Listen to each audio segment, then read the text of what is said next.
Hi guys, it's me Coco and welcome back to my channel. I hope you are doing well. So today I'm just filming a really quick video because I've been speaking to a few business owner friends of mine who have been asking me a few different questions in regards to little things that they can do to generate more sales or drive more traffic to their store. So if you're interested in finding out what you can do, then please do keep watching.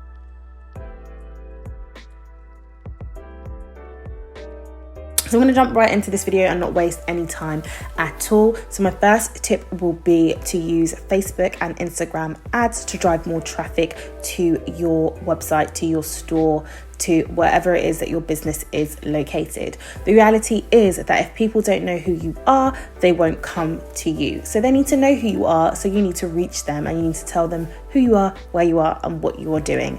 And a really easy way to do that is by using Facebook and Instagram to drive traffic by doing ads.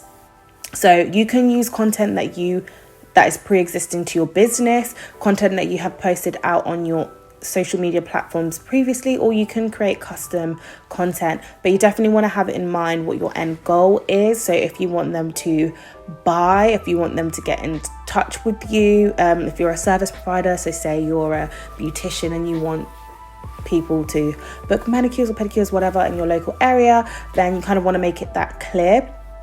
But ultimately we're trying to drive traffic, so we can discuss creative process if you want to by booking a one-to-one down below in my description box. But other than that, that's just the first tip.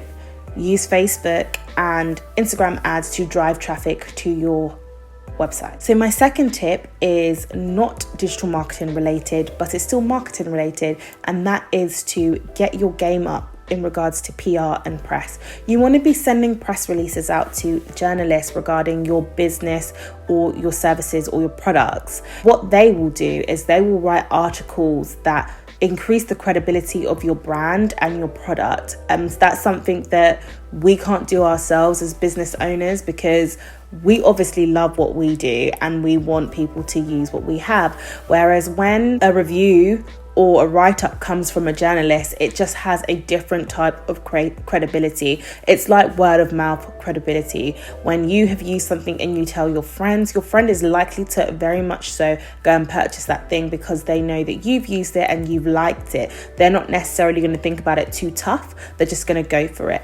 And the same kind of thing happens when you get press coverage. So if you're able to reach out to journalists in different publications or online publishers, it's definitely worth it. If they talk about the kind of thing that you do, then definitely try reaching out to them. Now, don't get me wrong, this is not an easy exercise to do because journalists are notoriously busy, especially in this online world where they write both for print publications and for their online websites.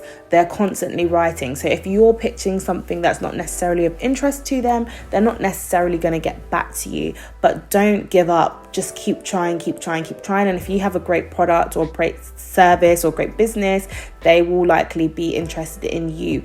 And be creative, be innovative. You don't always have to pitch your product. Sometimes pitch yourself. You are an expert in your particular area of business and you should see yourself that way. You want to be investing in your own knowledge and understanding of your particular area. So if you are a beautician, for example, you want to have an understanding of the various different products and the various different movements happening in the world. So right now, veganism is hot. Obviously, I know veganism has been around for ages and a lot of people have been vegan from the day they were born. That is fine. But I'm just saying that there has been an increased trend in being vegan lately, and we are seeing more vegan skincare products, more vegan body health, beauty, wellness products. You want to have an understanding, you want to have knowledge on these areas so that if a journalist is writing about these topics, you can give comment on these sorts of things and they will tag you with your name, your company, and that also gives press to your business and drives traffic to your business. So it's worth thinking about these different sorts of opportunities that are out there that will help you drive traffic to your business and website. And a quick hot tip in terms of looking for journalists and for looking for engaged journalists. What do I mean by engaged journalists? Journalists that are already writing about things and are just looking for people to give them the information they require so that they can finish writing their stories. If you jump on Twitter and you search the hashtag journo requests, you will find a whole feed of journalists looking for people about various different articles they are writing. So give that a look and see what you might be able to get out of it. And in the same breath, another resource that might be helpful to you is Harrow, Help a Reporter Out, which works in a very similar way to the hashtag journo requests. And you literally, it's a website, you go on there, you sign up, and you will get an email to your inbox with all of those various different journalist requests, where people are looking for people to comment on various different pieces regarding the articles that they are writing. So please do give that a try. Next tip is to work with influencers and bloggers.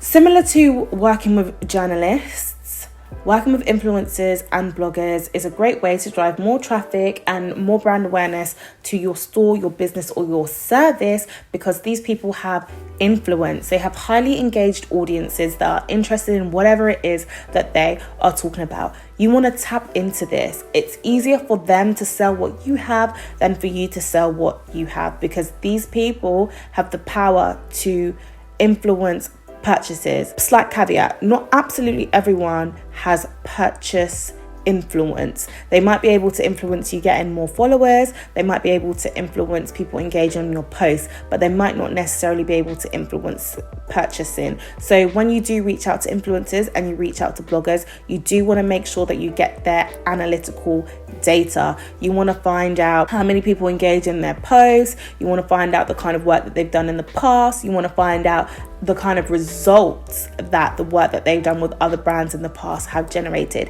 especially if you're paying these people. If you're paying them, you want to make sure that you're going to get a return on your investment. If you're getting it for free, also, you still want to make sure that you're getting some sort of return on investment. It needs to be a mutual beneficial partnership, when you're working with anyone. So don't just feel that because you're gifting somebody something for free and they give you a post and you don't necessarily get the results that you want, that it's fine. Not at all. You want to make sure that you're getting something off of the back of it, because at the end of the day, your product or your service costs you money.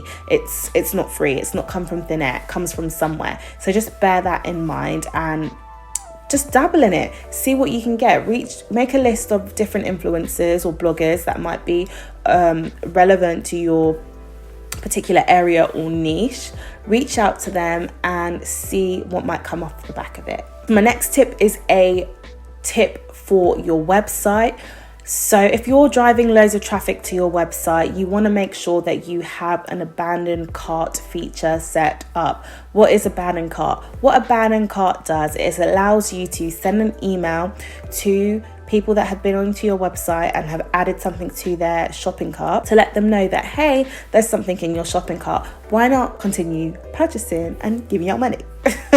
No, it just encourages them to finish the purchase, because in this day and age where we are being targeted with so many adverts from so many new brands, we do go on to loads of different websites all the time. We do browse, we do like what we see, and we do put it into our cart, but we don't finish purchasing because we're just not sure for whatever the reason. Maybe we don't know the brand, maybe it's the middle of the month, you don't have money, whatever. There can be so many different reasons, but that's why you want to have an abandoned cart. It just gives you another opportunity to reach your customers in their inboxes and their email inboxes to drive a sale and encourage them to finish on that purchase journey. But Shopify in particular, because this is what I use and off the top of my head, you want to make sure that you're capturing emails first. When somebody is coming onto your website, you want to have some sort of pop-up that comes up and says, hey, why not join our fam for discounts and updates on what we're doing, competitions, blah, blah, blah. Share your email with us and we will email you. Something like that. So you're capturing their email so that if they do go on to add something to their cart, you have captured their email and you have an email address to send that abandoned cart email to. If you're not collecting emails, there's no way you can send an abandoned cart email to that person. So you want to make sure that you you have both of those items set up so that you can reach your customers and generate more sales after they have left your website. My next tip is another Facebook and Instagram tip. You want to make sure that you have a Facebook pixel on your e-commerce store. Whether you're on Wix, Squarespace, or Shopify, you can do this. This is what will allow you to do retargeting campaigns later, and this will 100% help you generate more money for your business. And my last tip is create a blog. You want to invest in your content marketing. Create a blog and add it to your website and talk about various different subject areas that are relevant to your brand and business. What this will do is fill your website with keywords and enable you to rank higher on Google search. This is called SEO. Having a blog is fantastic for SEO. SEO stands for search engine optimization. It is what allows you to rank on the first page in Google. So if you're an expert in your area, talking about all of the subjects and interests of your audience, you will rank highly in search engines, making it easier for people to find you, sending more people to your website. It is a win-win-win. And that is it, guys. That's just a few tips to help drive more traffic and generate more sales for your business. I hope you liked this video. If you did, please do give it a thumbs up, and I will see you in my next video. Thank you. Bye.